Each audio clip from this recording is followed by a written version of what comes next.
Marfrig, con sus plantas de San Jorge y Villa Mercedes, potenciando su liderazgo en el desarrollo de la cadena de ganados y carnes, presenta al licenciado Ignacio Iriarte.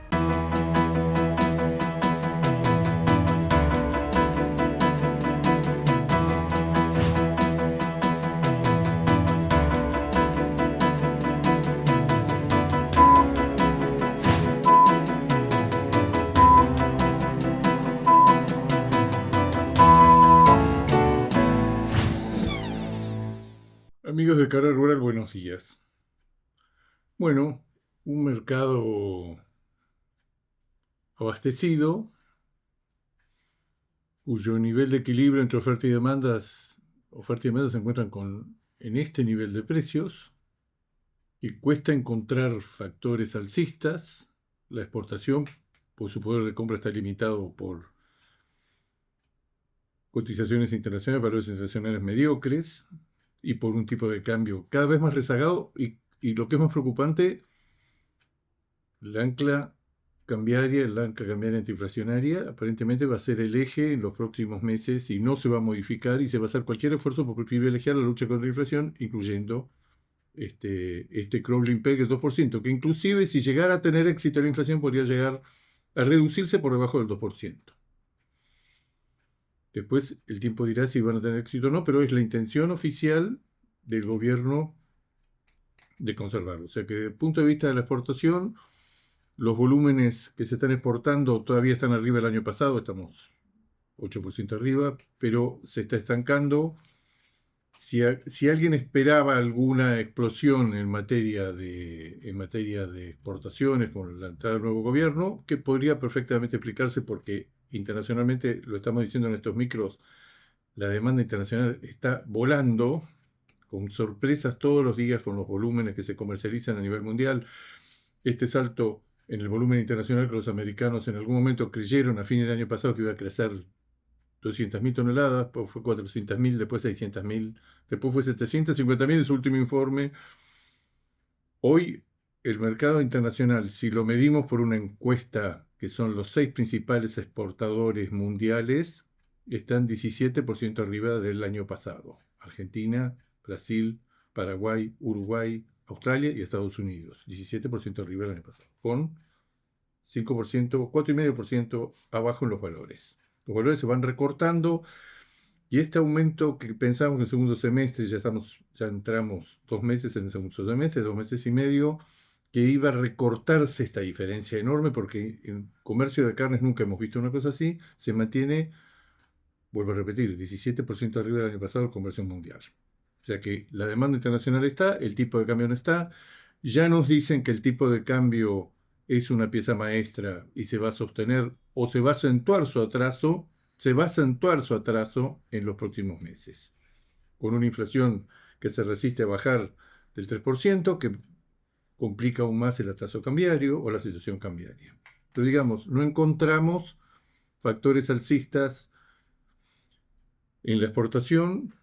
Los valores de China se han recuperado, los valores de Egipto circunstancialmente, después lo vamos a ver, están en valores muy buenos, con 15.500 y algunas primeras marcas en $16.000.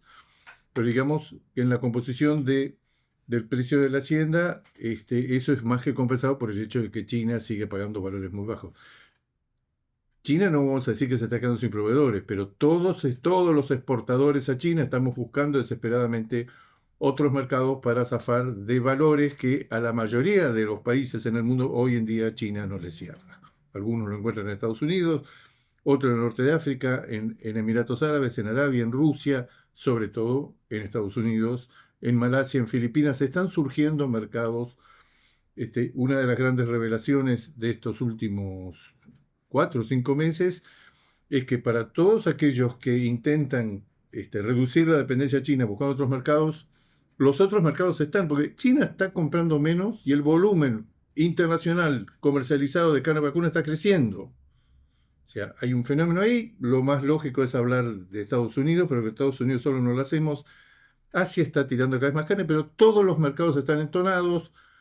Las bajas de la tasa de interés previstas por la Reserva Federal van a darle algún impulso ha jugado muy en contra las monedas, la debilidad de las monedas frente al dólar en los últimos meses.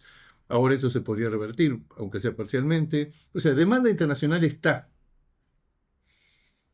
Y por otra parte, si Argentina proyectara un aumento importante, otro escalón importante de las exportaciones en función de la escasez de materia prima, en función de la capacidad ociosa, de la capacidad de las plantas en exportar más, digamos que no podríamos estirar muy ambicioso el plan, irse a 1.200.000 toneladas, que lo único que sabemos es que el mercado internacional está para 1.200.000 toneladas. Nosotros aportaríamos 300.000 toneladas más en un mercado que este año solamente va a crecer cerca de 1.000.000 de toneladas.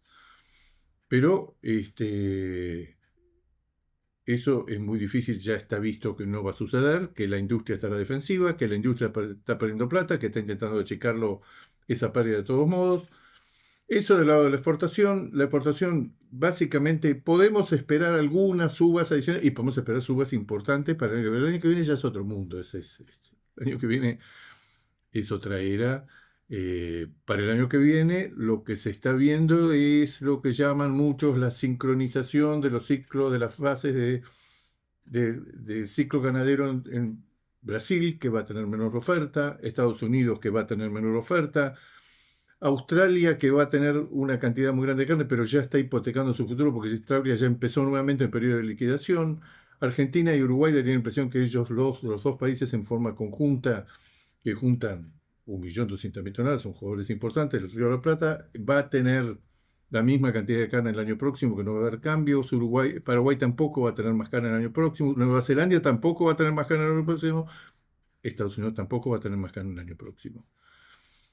Entonces uno suma todo eso y le parece razonable que este tema de los precios, pero va a ser muy difícil que la suba de los precios internacionales de la carne vacuna, especialmente en China, que hay también la posibilidad, porque China también está en un periodo de liquidación ganadera inducido por el tema del sector lechero, donde hay una liquidación importante de animales. Hay una sobreoferta interna de carne muy grande, de carne de cerdo, de carne vacuna.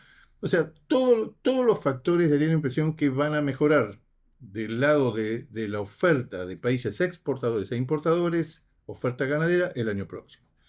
En el corto plazo, lo que tenemos es una oferta declinante de vacas, una oferta estabilizada en un preocupante escalón hacia abajo. La industria faenaba 15.000, 16.000 novillos por día. Hoy está en un nuevo escalón que le cuesta mucho salir de ahí, y 13.500 novillos estabilizados. Con la impresión que no solo ha caído el stock ganadero, que no solo ha caído el número de novillos que hay en el campo, eso lo anticipamos en la edición anterior de este micro. En la primera vacunación de este año se habría encontrado, después de años de caer el stock de novillos que vacunábamos, después de caer de 6,5 millones a principios de la década del 2000, caer hasta estabilizarse en algo menos de 3 millones de novillos en los últimos 5 años, este año, en el 2024, en la vacunación se encuentran 200.000 novillos menos adicionales. Argentina tiene tiene una caída del 55% de los novillos con respecto a cuando se inicia la serie en el año, creo que es el año 2004. En 2004 teníamos 6.600.000 novillos, hoy tenemos 2.700.000. Argentina produce de todo menos novillos. Pero quiero decir, es una situación donde es difícil encontrar factores alcistas. Eso todo hablando del tema de exportación. La exportación está claro que todas las mejoras que obtenga en el tipo de cambio la va a trasladar sí o sí por la capacidad ociosa que tiene, porque los negocios están, porque necesita trabajar, porque no trabaja animales que no sean novillos y vacas, puede extenderse a una vaquillona pesada, puede extenderse a algún novillo entre pesado o liviano, pero tiene un límite también en la materia prima que dispone. La experiencia de la sorprendente quita y sorpresiva quita del gobierno de Milei de las retenciones a la exportación de vaca, ¿en qué se trasladó? En un aumento en menos de 4 o 5 semanas del 40-45% en el precio de la vaca conserva. Esto es consecuencia de que aumentaron, tendencia que se puede hasta el año que viene, aumentaron los precios a los cuales se vende a China, por un lado.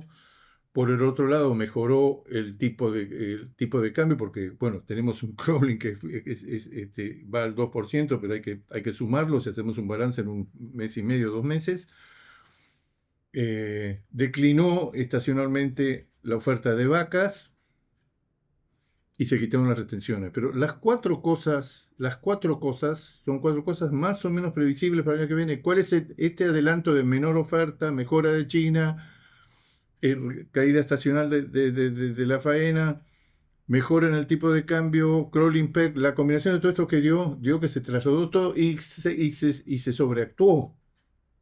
Se exageró, eso se reflejó en forma sobreactuada en el precio de la conserva, que creció mucho más que todos estos factores juntos. Quiero decir, con este tipo de cambio es muy difícil que podamos esperar que la industria que está perdiendo plata sea protagonista de una eventual suba de precios en los próximos meses. Vamos a una pausa, enseguida volvemos. ¿Cuáles son los límites de la exportación?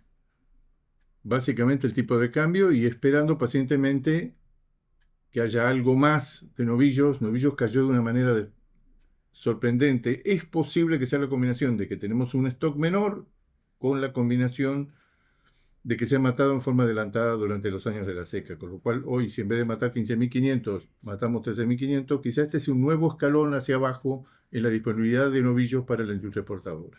Preocupante desde ya, porque si en algún momento se llegan a superar las dificultades cambiarias, que son las únicas, porque no hay obstáculos a que Argentina exporte un volumen mayor que el que está exportando desde el punto de vista de la demanda internacional que está. Nunca hemos visto, vuelvo a repetirlo, nunca hemos visto una explosión de la demanda internacional como la que estamos viviendo. En el lado del consumo, es evidente que todo el aumento de la oferta ganadera que hemos tenido en los últimos 2 meses, empezamos a recortar lentamente. La diferencia esa enorme que en algún momento era de 10% menos de faena que el año pasado. Toda la aparición de Hacienda, especialmente de categorías livianas, que apareció en las últimas semanas, en los últimos 2 meses, fue a parar al consumo. Hoy el consumo ya no es 45 kilos, sino que probablemente se parezca más. Esto, si uno trabaja con promedios móviles, eso se diluye. Hubo meses que estadísticas oficiales de la Secretaría de Agricultura hablaron de 55 kilos, pero pensemos que hemos abandonado los 45 kilos y nos hemos pasado a 50 porque hay más oferta y es el consumo el que lo absorbe. ¿Por qué lo absorbe? Porque el precio de la hacienda está estancado, el precio de la carne está estancado desde febrero y como muchos han observado, es una contribución muy grande, una más del sector ganadero, a que se mantenga este plan antiinflacionario, porque no solo le pone una tapa al pollo, sino también al cerdo y a otros productos. ¿Qué pasa con los precios de la hacienda? Los precios de la hacienda, muy sucintamente, el precio actual del novillo, por poner un límite que siempre lo ponemos, que es arbitrario, que es los precios máximos que se obtuvieron en mayo del 2022, que fueron los precios más altos de 1960 a la fecha. La categoría novillo está 29% abajo de esos valores, que fue la combinación de muchas cosas, la combinación de China llevando enormes volúmenes, exportaciones muy altas, precios muy altos, tipo de cambio que no tenía el atraso que tenía hoy.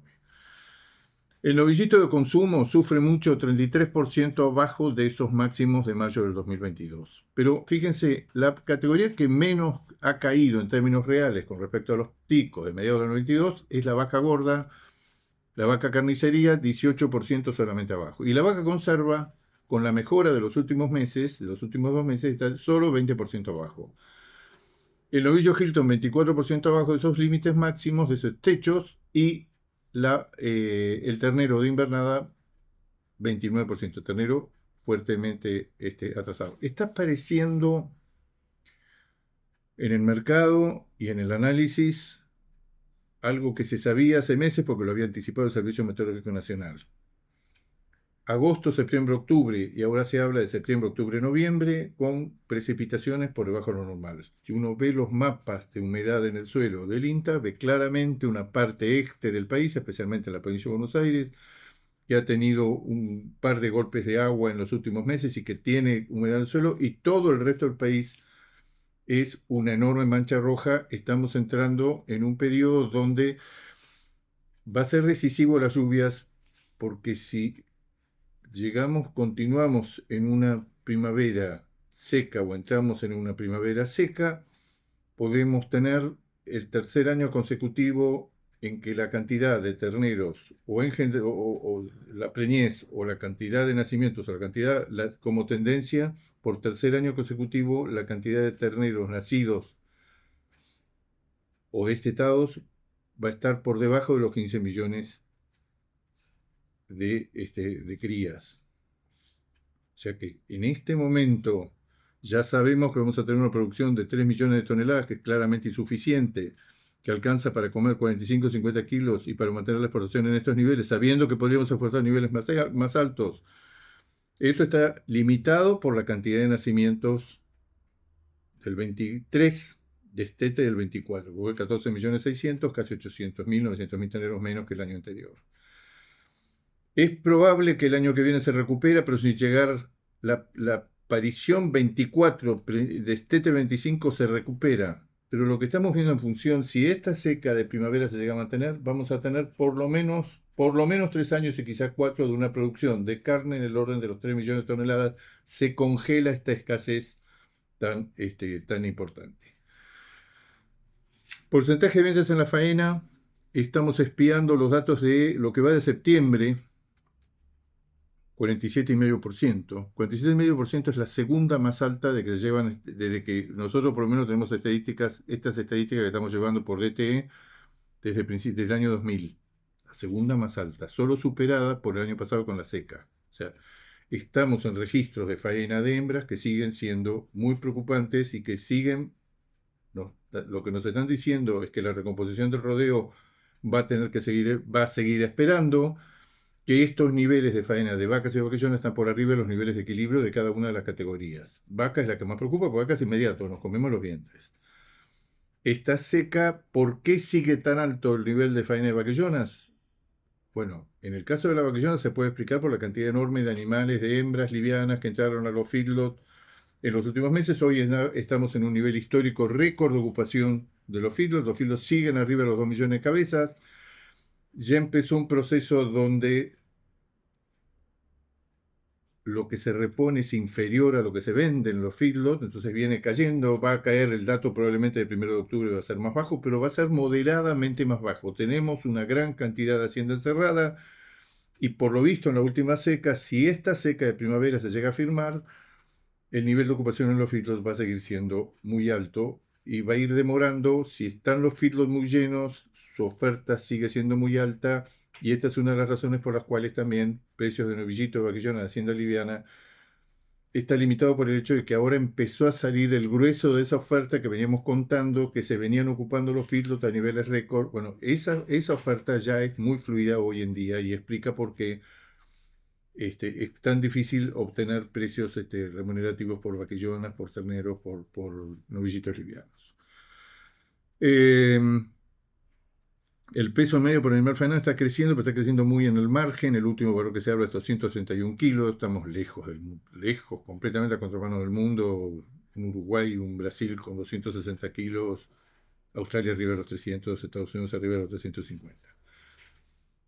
Pero, vuelvo a repetir, no es un dato menor el tema de la seca. Más que nada porque atrasa los engordes, porque obliga a recurrir más al feedlot, y si el feedlot está lleno, esa provisión de hacienda gorda se puede mantener, no como todos los años el feedlot toca un pico máximo en junio-julio o en agosto, y después va declinando, a veces declina muy rápidamente, muy velozmente, y resulta que en febrero-marzo se produce un salto de precios. Una de las razones que tiene ese salto de febrero-marzo es que los feedlots se han venido vaciando los meses previos y tienen menos hacienda gorda para proveer al mercado. Con seca, prolongamos el stock.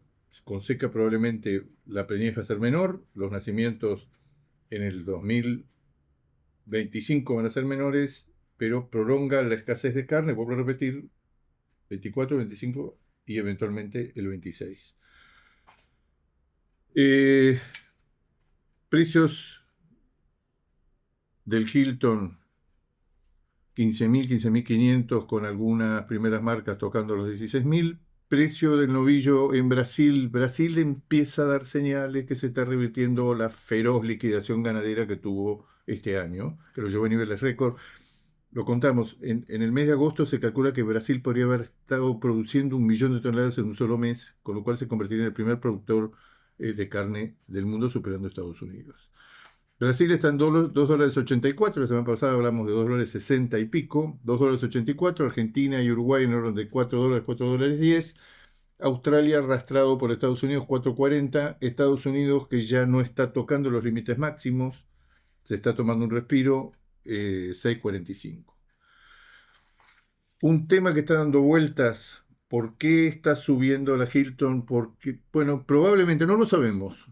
Tenemos que ser muy, muy moderados con cualquier cosa que digamos. Está subiendo la Hilton porque algunos están viendo de que va a haber una menor oferta de Hilton Argentina en la medida de que los rabinos de Israel se están retirando en estos días y no van a volver hasta los primeros días de noviembre, no se va a estabilizar la faena con Israel. La combinación Hilton con Israel es algo que modera las pérdidas de la industria, es de las pocas cosas que individualmente ofrecen algún respiro, alguna rentabilidad a la industria. Sin Israel, la experiencia de los últimos meses y con la escasez de novillos Hilton que hay, es que la industria baja la faena de novillos y si baja no tener la presión tremenda que significa trabajar con, recordemos que hay 20 y pico, creo que son 23 plantas trabajando con Israel. Cuando se retiran los rabinos, se retiran ahora, ya empezaron a retirarse. Bueno, esa combinación Hilton-Israel baja la oferta de Hilton porque baja la faena de Hilton-Israel.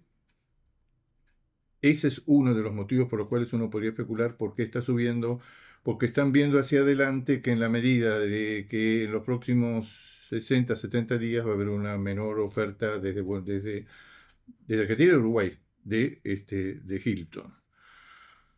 Y la segunda, que es un tema que preocupa mucho, que no sabemos cuál va a ser el resultado final, es este tema de la certificación obligatoria de los predios a partir del 1 de enero próximo, que la Unión Europea exige para una cantidad de productos, entre los cuales está la carne vacuna, pero está también la soja, el algodón, el caucho, una cantidad de productos, y que puede llegar en la práctica. Argentina y Uruguay tienen preparada una certificación para darle seguridad a los compradores europeos que no provienen de áreas deforestadas después del 1 de enero, creo que es el 2021. Pero Brasil no lo tiene, Brasil no hizo nada. Hay una presión muy grande de todos los gobiernos internacionales, vemos las declaraciones el ruralismo está en pie de guerra en Australia, en Estados Unidos, no nos pueden exigir eso, vamos a ir a la Organización Mundial de Comercio, vamos a hacer un panel, porque no nos pueden pedir esto porque es completamente desubicado. Hoy por hoy, por la presión de los ambientalistas, de los verdes, de la izquierda, de los productores rurales sobre todo, que ven esto un recurso extraordinario, el recurso de pedir la certificación que la tiene que hacer el importador y que va a tener multas tremendamente casi desproporcionadas si llega a falsear, si eso llega a fallar en lugar de la certificación que le permita al importador comprar carne en un frigorífico de Sudamérica, que le dé la seguridad, de Sudamérica, de Australia o de Estados Unidos. Todo esto va a traer una burocracia y no se sabe si la Unión Europea hasta ahora, aparentemente, pese a todas las presiones internacionales, está resistiendo.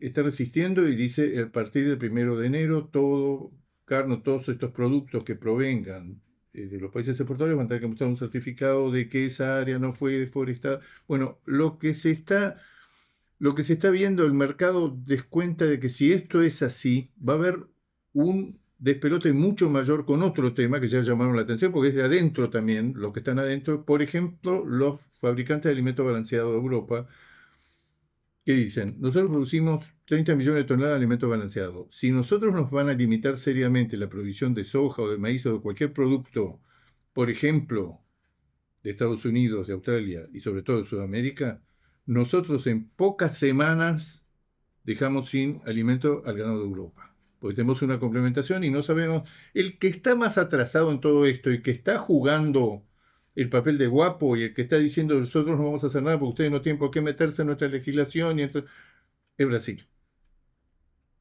Y lo que el mercado en materia de carnes está empezando a mirar cada vez con más atención, ¿qué pasa si Brasil no hace nada? Brasil está en el foco por el tema de deforestación, por parte de todos estos grupos ambientalistas, verdes, Greenpeace y los productores. Esto lo hemos experimentado cada vez que vamos a Europa. La resistencia más grande o las limitaciones más grandes se le quiere poner, las acusaciones más grandes siempre son contra Brasil. Muy raro que sean contra Argentina o contra Uruguay. La visión que tienen muchos defensores de la ganadería, por ejemplo, la ganadería europea, que Argentina exporta a Europa, o Uruguay también, pequeños volúmenes a muy altos precios, y que no es una competencia realmente, pues otra calidad y a precios muy altos, que si en todo caso lo que hace es arrastrar los precios arriba. Brasil no, Brasil actúa por precio. Brasil lo temen en Irlanda, lo temen en Reino Unido, lo temen los franceses, los alemanes, los italianos, los españoles. No hablan de otra cosa. Entonces, este es un factor adicional de que no sabemos cómo está jugando. Brasil está exportando volúmenes de vuelta, parece que va a batir su récord que había batido, creo que fue en el mes de julio, se tomó un respiro en agosto, pero septiembre viene con un volumen extraordinario. Extraordinario. Entonces, muy fuertes las exportaciones de Australia, muy fuertes las de Brasil, altas, todavía muy altas, las vamos a saber en estos días, las importaciones de China, muy altas las importaciones de Estados Unidos tomándose un respiro, y una última alusión al mercado de México. México compró en lo que va del año 720 millones de dólares de carne vacuna, 50%, no un poco más, 50% más que el año pasado en enero-junio. De esos 719 millones, 637 es entre Uruguay y Canadá. Pero ¿quién aparece? Con 59 millones de dólares en 6 meses aparece Brasil y con 15 millones de dólares en 6 meses aparece Argentina. Se está convirtiendo en uno de los tantos mercados, como se habla tanto de Filipinas, como se habla tanto de Malasia.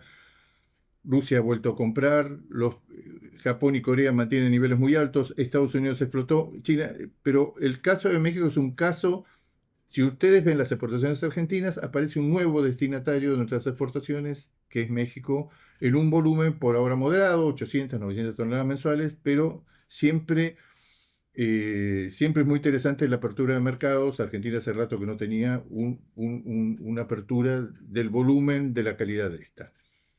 Amigos de Canal Rural, será hasta el próximo jueves. Marfrig, con sus plantas de San Jorge y Villa Mercedes, potenciando su liderazgo en el desarrollo de la cadena de ganados y carnes, presentó al licenciado Ignacio Iriarte.